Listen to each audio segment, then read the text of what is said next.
Hello, everyone. My name is Gregory, and this is The View from Out Here.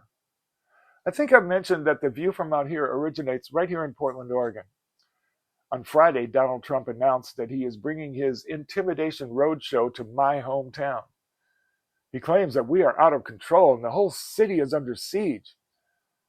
I want to assure the president that Portland, Oregon is not a one-horse town anymore.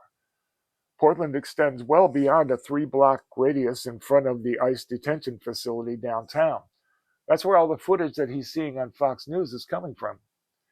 Interesting side note to the footage that Donald Trump is responding to, the citizens of Oregon generally do not carry flashbangs and smoke bombs.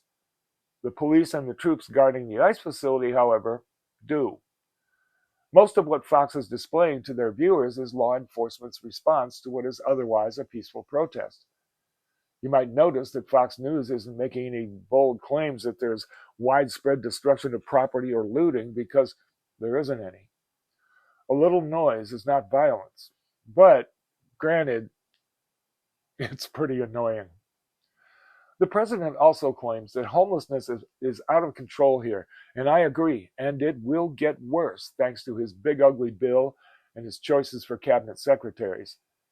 In the event that Donald Trump is sending federal troops to Portland to build a few thousand affordable housing units to address our homelessness problem, let me be the first to go downtown and help roll out the red carpet for them. That's not what Donald Trump has in mind, though. What's on Donald Trump's mind is that Oregon, and Portland in particular, routinely vote for somebody else, almost as if it were a standard operational procedure, and quite frankly, it kind of is. In Oregon, we know how to protest for a redress of our grievances. We've been doing it for a long time. In fact, back when the Bush dynasty was trying to do a similar takeover of the United States government, Oregon was on the front lines of those who objected. So much so that, get this, I read a story in the Oregonian that told us that behind closed doors, the Bush dynasty had given Portland, Oregon the nickname Little Beirut. I can't tell you how proud that made me feel when I read that. I love Portland. These are my people. In 2011, when it became clear to us that income inequality in the United States was hurting our fellow Oregonians, we took to the streets to stand up for ourselves. We occupied 2 square blocks downtown for over 2 months. Occupied it. Literally, we put up tents and lived there. We were permitted to do that by law enforcement within reason because they respected our legal right to do so.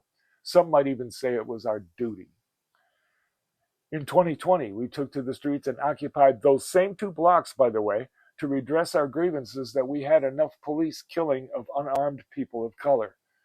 It was happening here in Oregon, and it was happening in cities across the country. And George Floyd's public execution was the moment when we had had enough of that shit, and we wanted it stopped, and we wanted it stopped right now.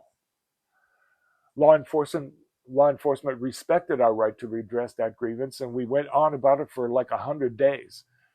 And that was largely due to the fact that here in Oregon, we respect the rule of law, and the rule of law also respects us.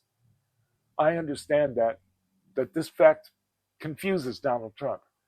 He doesn't understand it because he demonstrates every day that he has no respect for the Constitution of the United States or the rule of law. If the president is coming to my city to help us build a few thousand affordable housing units to accommodate the thousands of people who struggle every day for survival on our streets, I will be here to help roll out the red carpet for you.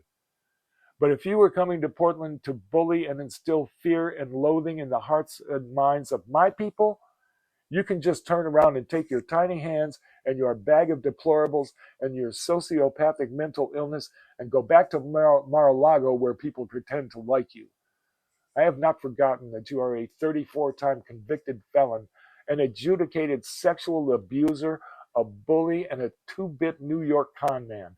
And I am not about to listen to you bloviate about law and order in Portland, Oregon. You can take that crap in GTFOH. So anyway, thanks for letting me vent. And if you don't know what GTFOH means, I'll explain in the comments below, where, incidentally, there will be some other stuff that I would like you to check out. Meanwhile, my name is Gregory, and this has been The View from Out Here. Much love.